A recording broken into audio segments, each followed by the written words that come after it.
Now in this section we'll discuss about the different types of WAN protocols which are used on the serial links. So let's say I got two routers, router 1 connecting to router 2, and the router 1 and router 2 are connected via my serial interface S0 by 0, S0 by 0. And what are the different protocols we use on the WAN? So there are two protocols which are responsible for sending your data over the WAN interfaces. So whatever the data received, whatever the information received from the LAN, it's going to convert into a different format when it is sending over the WAN interface. That's what we call as encapsulation. So encapsulation is a method of converting the information from one format to another format, and there are two protocols which will do that job. We have something called HDLC and PPP protocol. Now HDLC is one of the protocol which was used, and it stands for higher level data link control protocol, and it's a Cisco proprietary protocol. So which means if I'm running a Cisco router on one side and the other side also I'm running a Cisco router, probably the HDLC format remains the same. So which means, now when I say proprietary means it only runs on specific platforms, and when we say Cisco proprietary means it's going to run only on Cisco devices. Whereas PPP protocol is a standard protocol. Standard means I can use either a Juniper router or a Cisco router. Probably the format of data sent over the WAN interfaces will be same. So if you're using two different vendors, or maybe you're using Cisco also, we can use either PPP or HDLC. But if I'm using Cisco routers on both the sides, HDLC is supported only on the same Cisco routers. But if I'm running Cisco or non-Cisco platforms, we can use PPP. So that's one of the major benefit with the PPP. But apart from that, PPP also supports something called authentication, compression and error correction. These are the extra features which is supported by PPP, whereas this HDLC do not support these options. So authentication is a method where we can provide some link authentication. Like what I can do is, now this particular link will only come up if both the sides we have a common password. Now what I can do is I can configure a password on both the sides. Let's say I'm using a password of Cisco 123. If both the sides are configured with the same password, then only the link will come up. And in case if there is a mismatch of password, then the link will not come up and the WAN connection will go down automatically. So that's something it is possible here. We call as PPP authentication. We'll be getting into this PPP authentication more in detail in our next sections like PAP and CHAP authentication process, and also we'll see more in detail on configurations in our next sections. So apart from the authentication, it also supports some compression methods where it is going to compress your information to reduce the size of the particular packet, reduce the load on the particular link, and also if any packets gets dropped, it's going to support some error correction mechanisms where if some packets getting dropped, it allows you to have resending of that information. Now these are the typical features which are supported on the PPP, whereas in case of HDLC they are not supported.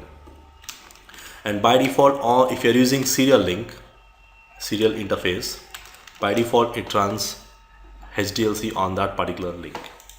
So to verify this, which protocol we are using on the interface, we can always use a command called show interface S0 or S0 by 1, whatever the interface. If you just come down a little bit bottom, you'll find encapsulation. By default on the Cisco routers run HDLC. Now this is default. Default means I'm not going to make any changes.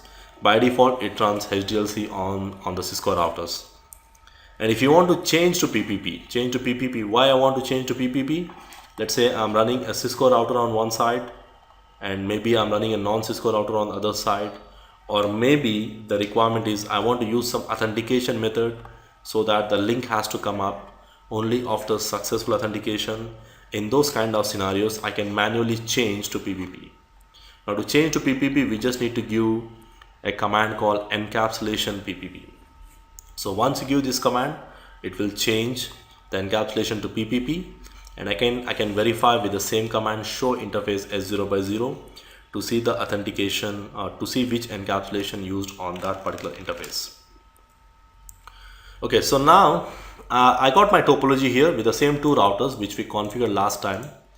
If you just go to the router 1 and verify the configurations on the router 1, if I give show IP interface brief, I can see my interface status is up and up.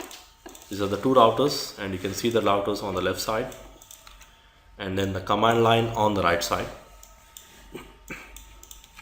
I can see the interface status is up, and if I give show interface S0 by 0, the interface which I am using, you can see by default it runs HDLC, and both the sides is run HDLC here. Now this side is HDLC, this side is HDLC, it works fine.